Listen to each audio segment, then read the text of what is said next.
सागर लोकसभा संसदीय क्षेत्र के लिए मंगलवार को चुनाव संपन्न हुए, जहां इस बार 66% मतदान हुआ है। पिछले लोकसभा चुनाव की अपेक्षा मतदान के प्रतिशत में मामूली बढ़त हुई है। सागर के 5 विधानसभा क्षेत्र और विदिशा के 3 विधानसभा क्षेत्र में इस दौरान मतदाताओं ने मतदान प्रक्रिया में हिस्सा लिया। मतदान का प्रतिशत कुरवाई, सिरोंज, खुरई और सुर्खी में संतोषजनक रहा। हालांकि बीते विधानसभा के लिहाज से जो प्रतिशत अलग अलग विधानसभा क्षेत्र में रहा था, उसमें गिरावट देखी जा रही है। मतदान को लेकर अलग अलग तस्वीरें मतदान केंद्रों से सामने आई। इस बार जहां कम ही केंद्रों पर मतदाताओं की लंबी लंबी कतार देखी गई, ज्यादातर स्थान पर लोग बिना इंतजार किए आसानी से अपने मताधिकार का प्रयोग कर पाए। मौसम के अनुकूल मतदान केंद्रों पर प्रशासन द्वारा पर्याप्त प्रबंध का दावा किया जा रहा था, पर इसके उलट तस्वीर कई केंद्रों पर नजर आई, जहां मतदान संपादित कराने में लगे कर्मियों सहित मतदान के लिए पहुंचे मतदाताओं को भी परेशानी उठानी पड़ी।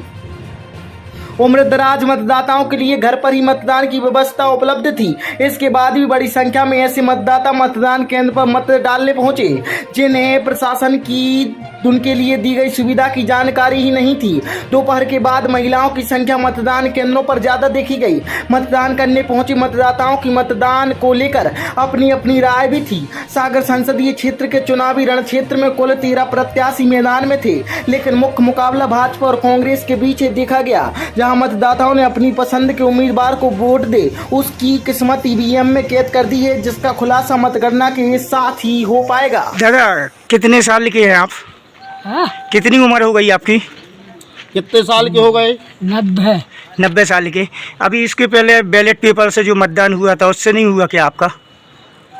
बैलेट पेपर से नहीं हुआ मतदान। बैलेट पेपर सील लगाए बारे से कुछ नहीं सुना नहीं, वो पहले सील लगाते आप ऐसी वो से डारी है पहले वोट आपने।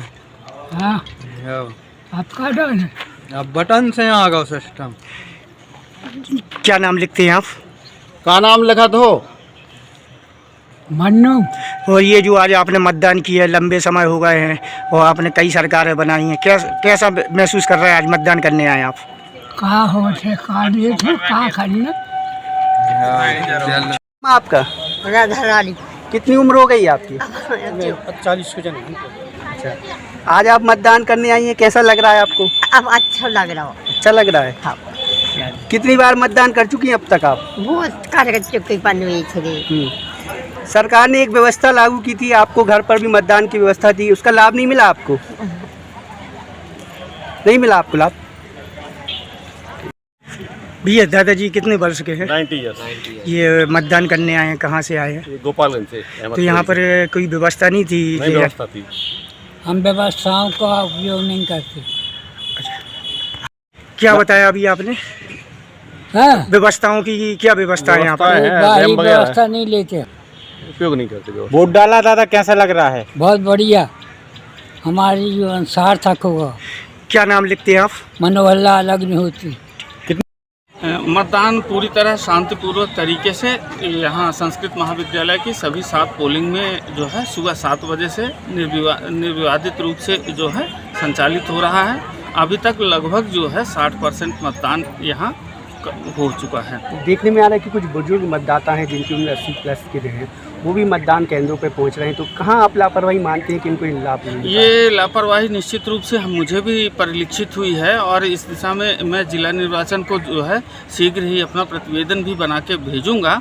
और जिन मतदाताओं के जिनकी उम्र 60-65 वर्ष से ऊपर हो रही है, उनको निश्चित रूप से आगे से इस जो भारत सरकार निर्वाचन आयोग की जो व्यवस्था है उसका निश्चित रूप से लाभ मिलेगा, ऐसा मैं वादा कर सकता हूं। और साथ ही साथ BLO स्तर पे अगर कोई चूक हुई है तो उस पर भी कार्रवाई सुनिश्चित की जाएगी। अगर मतदान केंद्र पर व्यवस्थाओं की बात की जाए तो गर्मी का मौसम था, तो किस तरीके की व्यवस्थाएं रही हैं? व्यवस्थाएं जो है संतोषजनक हैं और इस दिशा में जो है हमारी ARO महोदया ने समय समय पे उनसे बात रखी गई और उन्होंने पूरी जो हमारी आवश्यक जो हमारी सेवाएं थी वो सारी व्यवस्थाएं हमारे लिए सुनिश्चित की हैं।